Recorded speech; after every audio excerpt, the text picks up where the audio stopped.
हर दिन एक भिखारी दरवाजे के पास आकर भीख मांगता था और घर का मालिक हमेशा घर के बाहर आते ही उसे देखकर फिर जाया करता। कई बार उसके लिए गालियां भी बकता। वो कहता, तू जिंदा ही क्यों है? पूरी जिंदगी ऐसे ही भीख मांगेगा क्या? धरती का बोझ क्यों बना बैठा है? और कभी कभी उस भिखारी को गुस्से में वह धक्का भी मार दिया करता। इतना कुछ हो जाने के बावजूद भिखारी के मुंह से सिर्फ यही निकलता कि भगवान तुम्हारे पापों को माफ करे। एक बार सेठ को धंधे में बड़ा नुकसान होने की खबर मिली। सेठ बहुत परेशान था कि तभी उसके दरवाजे पर वही भिखारी आया। गुस्से में अपना आपा खोते हुए सेठ ने उस भिखारी को पत्थर दे मारा। पत्थर लगने के कारण भिखारी का सर फूट गया और उसके सर से खून बहने लगा। फिर भी दर्द से कहराते हुए भिखारी ने इतना ही कहा, भगवान तुम्हारे पाप को माफ करे। जब भिखारी वहां से चला गया, सेठ सोच में पड़ गए कि मेरे पत्थर मारने के बाद भी उसने सिर्फ मेरे लिए प्रार्थना की। जब सेठ का गुस्सा शांत हुआ तो उसे उस भिखारी के बारे में जिज्ञासा हुई और सेठ ने उसका पीछा करना शुरू कर दिया। भिखारी जहाँ जहाँ जाता, सेठ उसके पीछे जाता। सेठ ने देखा कि कोई उसको खाना देता, कोई उसको मारता, कोई अपमानित करता तो कोई गाली देता। लोग भिखारी के साथ चाहे जैसा व्यवहार करते, लेकिन भिखारी सबके लिए एक ही प्रार्थना करता, भगवान तुम्हारे पाप माफ करे। जब रात होने को आई, भिखारी अपने घर जाने के लिए लौटा। वो अपने घर पहुंच गया, लेकिन सेठ अब भी उसका पीछा कर ही रहा था। एक पुरानी टूटी हुई खटिया पर एक बूढ़ी औरत लेटी हुई थी। काफी कमजोर और बीमार लग रही थी।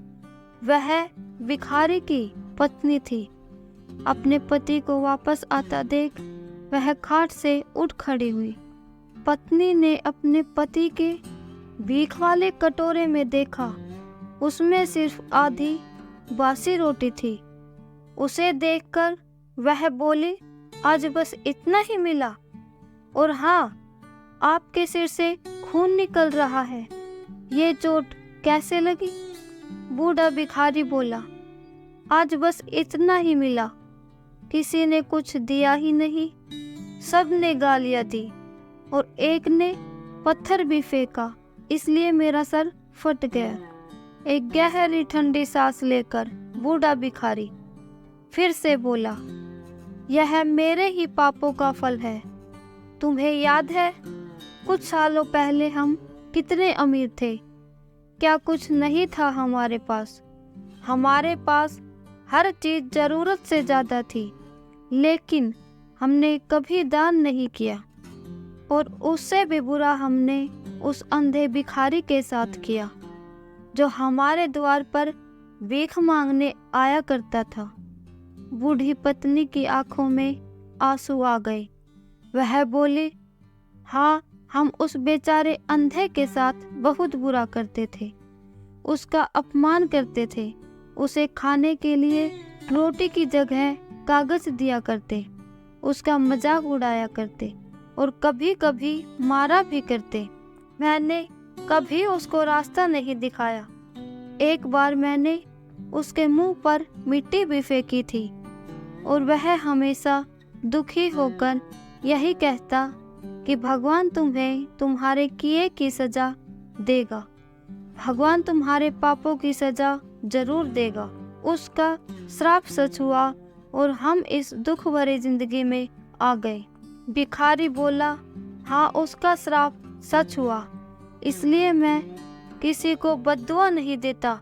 चाहे कोई मेरे साथ कैसा भी बर्ताव करे, मैं हमेशा उसके लिए प्रार्थना करता हूँ।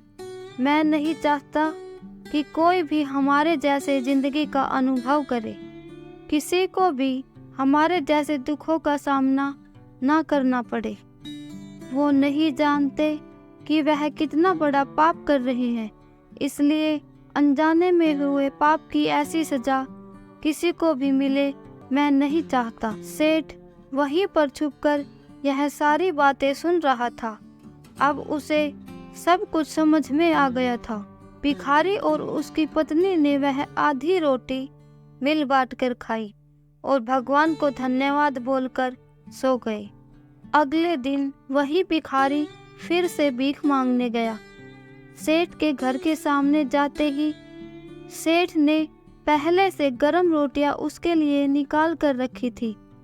भिखारी को रोटियां देते हुए सेठ विनम्रता से बोला, माफ कर दीजिए बाबा, मुझसे बहुत बड़ी गलती हो गई।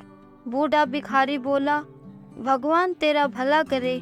इतना कहकर वह आगे निकल गया। इस कहानी से जो सीख लेने लायक है वह बड़ी ही सिंपल है कि आदमी चाहे किसी के बारे में बुरा या भला करे, लेकिन भगवान सिर्फ कर्म के हिसाब से उसको फल देता है। क्या हुआ अगर भगवान नहीं दिखता? लेकिन यह बात बिल्कुल सच है, उसके खाते में सबका हिसाब होता है। इसलिए जब किसी के लिए कुछ भी करो तो अच्छा ही करो। अगर आपको यह वीडियो पसंद आए तो लाइक, सब्सक्राइब और दोस्तों के साथ शेयर करें। धन्यवाद।